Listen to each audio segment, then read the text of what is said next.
tetap, tidak ada penambahan. Jadi sebenarnya untuk tahun 2023 ini sudah overload. Tapi kita mengupayakan selalu supaya sampah-sampah yang ada di masyarakat itu tetap dapat tertampung. Efektif karena kita memang sangat mendukung sekali program pemerintah untuk mengurangi sampah khususnya di plastik. Sudah stop kantong plastik, jadi sudah benar-benar nggak ada. Benar-benar nggak ada. Upaya pengurangan yang dinamakan 3R, ada reduce, reuse, recycle. Dalam pandangan saya dari 3R itu strata yang tertinggi itu adalah reduce. Ini yang sebenarnya paling efektif untuk melakukan pengurangan sampah.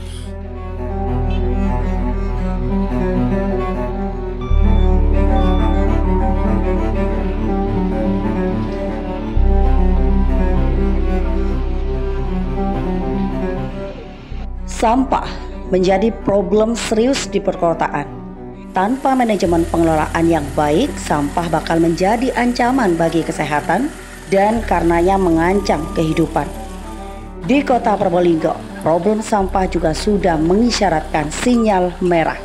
Selain mengandalkan strategi penanganan oleh pemerintah, butuh peran nyata dari masyarakat dalam pengelolaan persampahan. Kota Probolinggo, kota dengan penduduk sekitar 243.000 jiwa lebih, menghasilkan sampah harian yang cukup mengejutkan. Berdasar data sampah masuk di tempat pembuangan akhir atau TPA Bestari, sejak 5 tahun terakhir volume sampah meningkat mencapai 70 ton lebih dan berpotensi mencapai 80 ton. Padahal 5 tahun sebelumnya atau sekitar tahun 2018, produksi sampah harian masih berkisar 50 ton. Sampai pada 2023 ini, peningkatan volume sudah hampir 2 kali lipat. Sampah-sampah itu diperkirakan tidak bisa dimuat lagi di TPA Bestari 2 tahun ke depan. Ini bukan prestasi. Peningkatan ini perlu diperhatikan agar jumlah sampah berkurang. Berbagai macam strategi penanganan sudah dijalankan pemerintah Kota Probolinggo, mulai dari edukasi masyarakat untuk mereduksi sampah, komposting, daur ulang, hingga yang terbaru, Pemkot Probolinggo bermitra dengan retail-retail besar untuk menghentikan penggunaan kantong plastik. Namun, ancaman problem sampah masih tetap mengkhawatirkan. Untuk menelusuri sinyal merah problem sampah ini, Tada Today TV menjumpai sejumlah pihak. Kepala DLH atau Dinas Lingkungan Hidup Kota Probolinggo, Retno Wandansari, ditemui Tada Today TV pada Senin 2 Oktober 2023 di TPA Bestari. Menurutnya, penambahan volume sampah harian terhitung fluktuatif, bisa sekitar 2 ton per hari. Sampah yang masuk itu diangkut oleh 11 armada atau truk sampah. Sampah-sampah itu berasal dari tempat pembuangan sementara atau TPS, kemudian ditimbang. DLH mencatatnya, truk menuju sel atau tempat pembuangan sampah yang menjulang seperti gunung. Sampah di sel itu kemudian ditimbun dengan tanah atau disebut dengan metode sanitary landfill. Namun kabar buruknya, tumpukan sampah itu disebut tidak lagi bisa tertampung di TPA Bestari alias overload sampai tahun 2024 mendatang. DLH mengantisipasi penumpukan sampah yang melebihi muatan itu dengan membangun 2 TPS. Lokasinya berada di Jalan Progo dan Jalan Kerinci. Pembangunan TPS itu dilakukan sejak 10 tahun terakhir. Perbandingan volume sampah dengan 5 tahun terakhir ini menurut Retno memang ada peningkatan. Pesatnya pertumbuhan jumlah penduduk menjadi faktor utama peningkatan itu. Maka, masyarakat perlu memiliki kesadaran dan mulai mengurangi sampah, terutama sampah organik. DLH juga melakukan pengomposan dan mengurangi sampah organik. Menurut Retno, upaya itu efektif. Sampah organik mencapai 60% dari total sampah. Jadi, bila masyarakatnya sadar, maka sampah organik bisa dikelola sendiri. Langsung saja, Bu Retno. Ibu, Untuk peningkatan produksi sampah harian di Kota Probolinggo itu dalam 10-5 tahun terakhir itu ada berapa? Jadi untuk penambahan sampah di Kota Probolinggo itu penambahannya fluktuatif ya, sekitar 2 ton per hari. 2 ton per hari. Ya. Sedangkan daya tampung TPA itu apakah ada penambahan 10-5 tahun terakhir? Jadi untuk daya tampung TPA itu tetap tidak ada penambahan. Jadi sebenarnya untuk tahun 2023 ini sudah overload. Tapi kita mengupayakan selalu supaya sampah-sampah yang ada di masyarakat itu tetap dapat tertampung. Kalau TPS, barangkali ada tambahan? TPS itu ada tambahan dua buah, yaitu di Jalan Kerinci dan di Jalan Progo. 10-5 tahun terakhir itu, Ibu? Ya. Perbandingannya, Ibu, sampah harian seperti apa? 5 tahun terakhir sampai hari ini? Ya, perbandingannya mestinya kalau dengan peningkatan jumlah penduduk maka sampah itu pasti meningkat ya. Tetapi kita harapkan masyarakat bisa sadar dan mulai untuk mengurangi sampah-sampah organik yang masuk di TPA. Jadi untuk saat ini TPA juga mulai turun ya untuk sampah yang masuk, karena untuk sampah-sampah organik itu sudah yang berasal dari daerah sendiri melalui RTH dan lain sebagainya itu sudah dilarang untuk masuk ke TPA dan dilakukan pengelolaan di TPS dan juga di composting seperti itu. Di TPA ada konsep sanitary landfill ya, sebagai salah satu upaya dia. Selain itu apa ada upaya lain? Upaya lain kita melakukan pengkomposan ya, dan juga mengurangi sampah-sampah organik yang masuk ke TPA. Itu seberapa efektif upaya-upaya tersebut? Kita harapkan itu efektif ya, karena sebenarnya sampah organik itu adalah 60% dari total sampah. Jadi kalau masyarakat sadar untuk mau mengelola sampah organiknya, sebenarnya sampah yang dibuang ke TPA itu tidak boleh terlalu banyak, hanya residunya saja kalau masyarakat itu sadar dan mengerti. Berapa tahun lagi Bu TPA ini bisa menampung sampah-sampah di Kota Probolinggo? Ya, kami harapkan sampai tahun depan masih bisa. Semoga.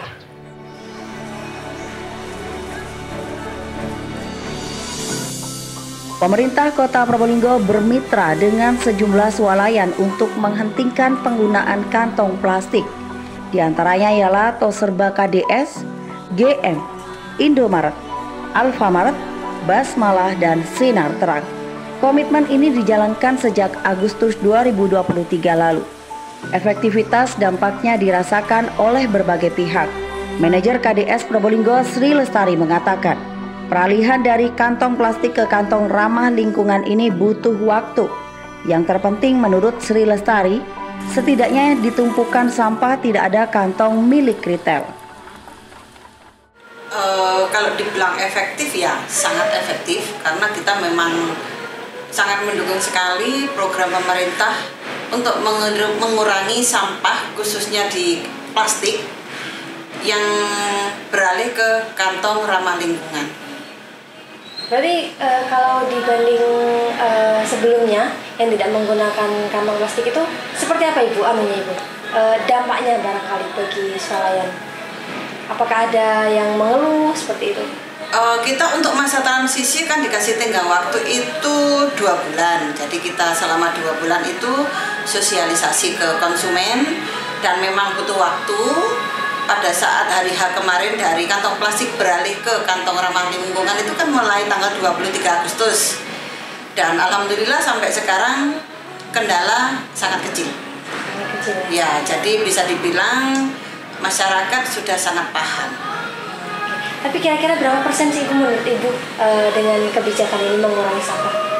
Kalau untuk berapa persen kan kita memang sudah stop kantong plastik. Jadi sudah benar-benar nggak ada. Benar-benar nggak ada. Benar-benar nggak ada. Di KDS memang terlihat masyarakat yang berbelanja tidak lagi menggunakan kantong plastik. Beberapa menggunakan kantong yang disediakan, beberapa lagi membawa dari rumah.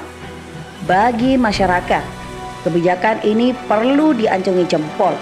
Namun terkadang masyarakat lupa akan kebijakan itu. Sivia Resti, ibu satu anak asal Kelurahan Kademangan berbelanja di KDS, tetapi lupa membawa kantong sendiri. Oke, Mbak, sejak kapan tahu kalau kantong plastik diganti sama tas seperti ini? Kayaknya Awal bulan Agustus. Berarti sejak saat itu sudah tidak menggunakan kantong plastik ya? di beberapa gerai itu masih ada yang pakai kantong pesek, tapi yang lainnya itu sudah ganti pakai tas. Oke. Hari ini berbelanja di KDS, ingat nggak kalau nggak pakai? Jadinya bawa sendiri apa gimana? Kadang-kadang ingat, kadang-kadang nggak. Belum biasa. Kota Probolinggo pernah dikenal sebagai kota yang memiliki upaya mereduksi sampah dengan baik. Saat itu Budi Kristianto menjabat sebagai Kepala DLH. Alternatif solusi yang sampai saat ini tercapai. Beberapa juga dicetuskan pada masa Budi Kristianto menjabat Kepala DLH. Saat diwawancarai pada Selasa 26 September 2023, Budi Kristianto menyatakan bahwa TPA Bestari sudah diprediksi tidak bisa menampung sampah lebih banyak lagi sejak tahun 2019. Menurut Budi, setidaknya ada 4 alternatif solusi yang pernah tergambar. Solusi pertama, perluasan TPA Bestari yang tidak kunjung dilakukan. Kendalanya sengketa tanah warga. Solusi kedua, membuat TPA regional oleh Pemprov Jatim untuk Probolinggo Pasuruan yang dicanangkan berlokasi di Kecamatan Tongas. Solusi ketiga adalah pengadaan insinerator atau pembakar sampah dengan daya besar. Keempat ialah mereduksi volume sampah. Untuk mengatasi overload ini paling tidak ada 4 alternatif, 4 solusi, yaitu mengadakan perluasan TPA. TPA ini diperluas. Ya. Kemudian merancang untuk melakukan pembangunan TPA regional. Ya. Kemudian juga barangkali menggunakan insinerator. Ya, insinerator. Nah, kemudian berkenaan dengan upaya-upaya membuat skala prioritas, skala zona ya terhadap TPS 3R yang dibangun di beberapa tempat. Nah, 4 alternatif ini sebenarnya berjalan, tapi ya belum maksimal, belum signifikan menghasilkan. Seperti membangun TPA regional ini sebenarnya sudah dirintis dengan pemerintah kabupaten, kemudian dengan pemerintah provinsi, baik dinas PUPR, Perkim provinsi maupun DLH provinsi, sudah sampai penyusunan DED dan sebagainya. Namun belum bisa tuntas sampai ke pembangunan karena masing-masing ada tugas kewajibannya. Jadi pada dasarnya yang bangun adalah Kementerian PUPR, sementara kota dan kabupaten melakukan kerjasama penyiapan lahannya, kemudian DED, FS dan sebagainya oleh provinsi, pembangunan fisiknya oleh Kementerian PUPR. Nah, ini sudah dilakukan, ya, namun sampai sekarang progresnya belum seperti yang diharapkan. Nah, tidak tahu kendalanya ada di mana. Ya. Kemudian perluasan TPA, ya, ini juga upaya untuk melakukan perluasan TPA juga sudah dilakukan. Ya, bagaimana melakukan pendekatan dengan beberapa pihak, termasuk penduduk yang menempati. Dan ini pun juga belum memberikan hasil yang signifikan. Ya, kemudian untuk mendatangkan mesin insinerator ataupun apapun yang mengolah dari bahan baku sampah menjadi produk seperti briket dan sebagainya. Ini juga sudah dirintis. Ya, juga ada studi ke beberapa lokasi.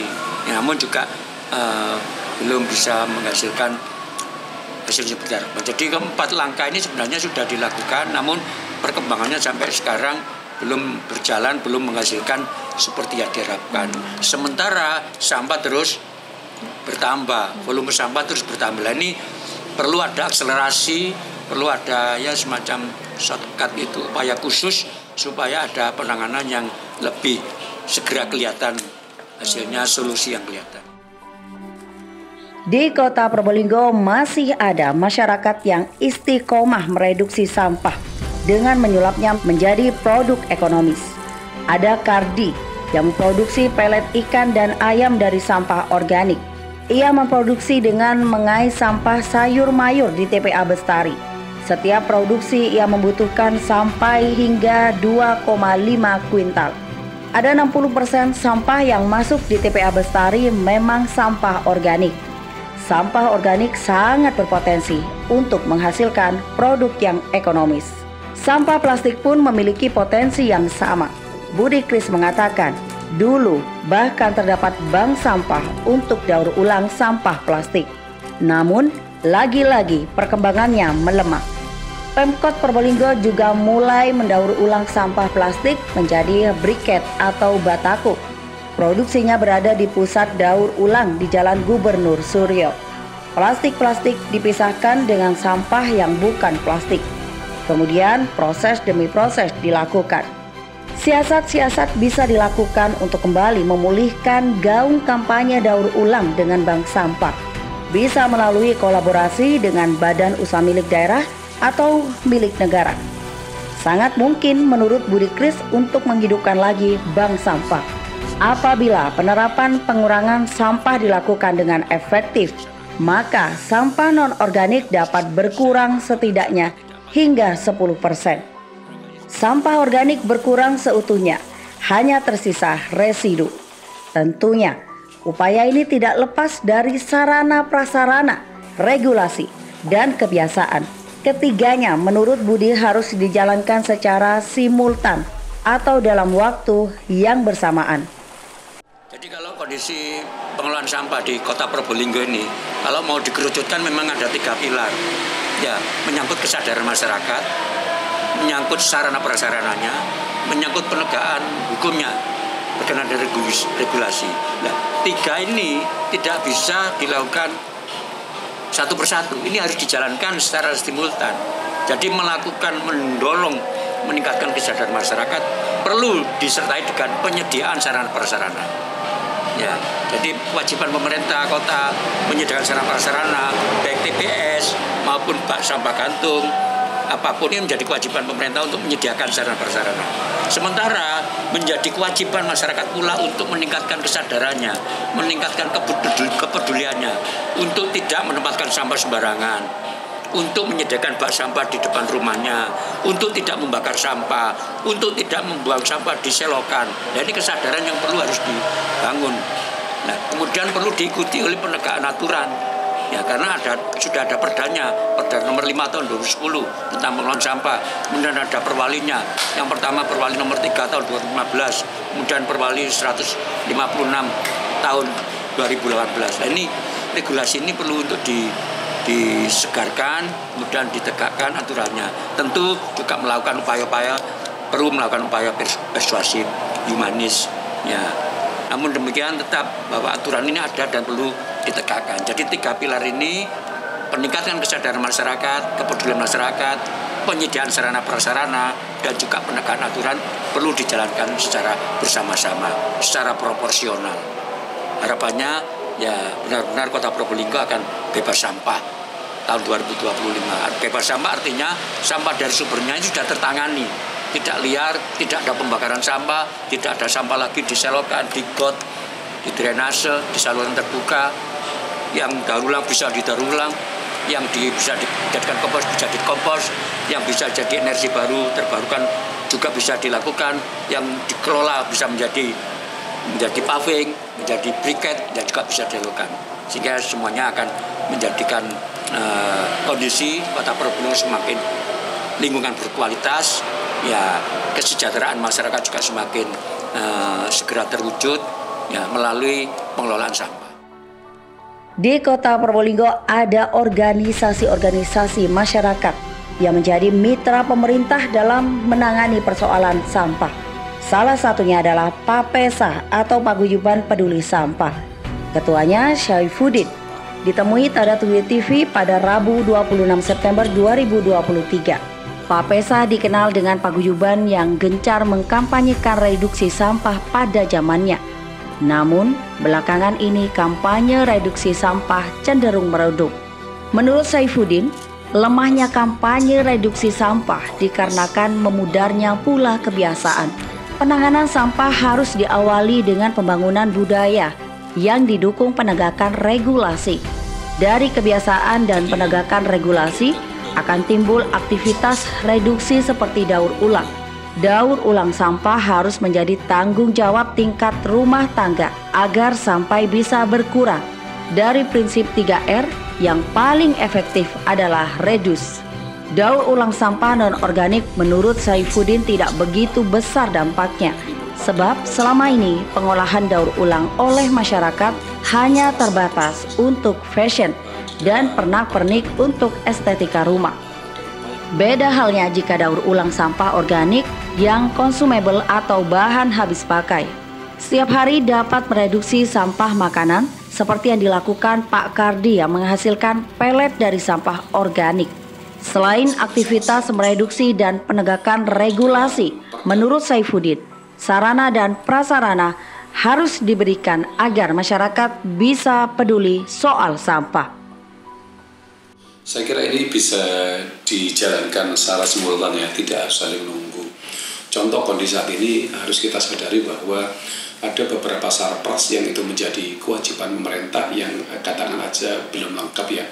TPS di daerah selatan ya, di Probolinggo Selatan kita juga jarang menemukan. Ada TPS di RTH Kedupo itu sudah ditutup dan seterusnya. Artinya orang Wonoase mau dibuang kemana sampahnya, ini kan menjadi artinya sarana prasarana ini perlu dilengkapi sehingga kita ada alasan yang kuat untuk melakukan penegakan.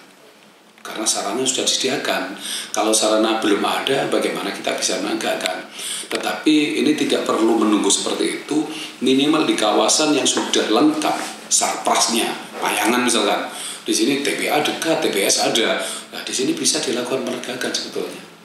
Nah, jadi ini saling melengkapi, tidak harus saling menunggu. Yang sudah lengkap, saya kira sudah mulai bisa dilakukan penegakan regulasi. Sekali lagi untuk merubah budaya.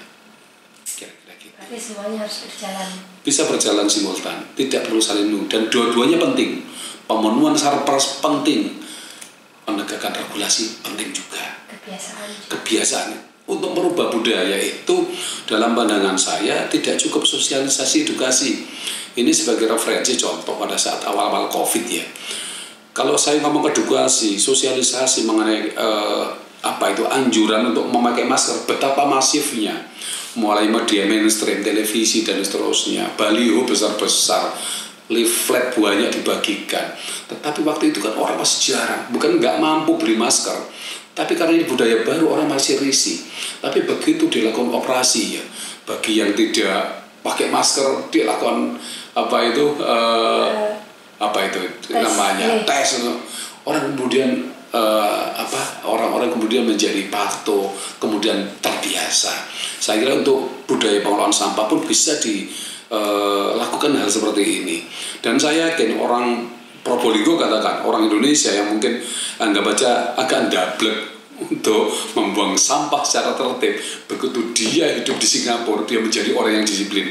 Karena di sana begitu membuang sedikit aja langsung kena sanksi. Nah, ini saya kira untuk membangun budaya perlu sekali penegakan regulasi atau namanya operasi justisi ini.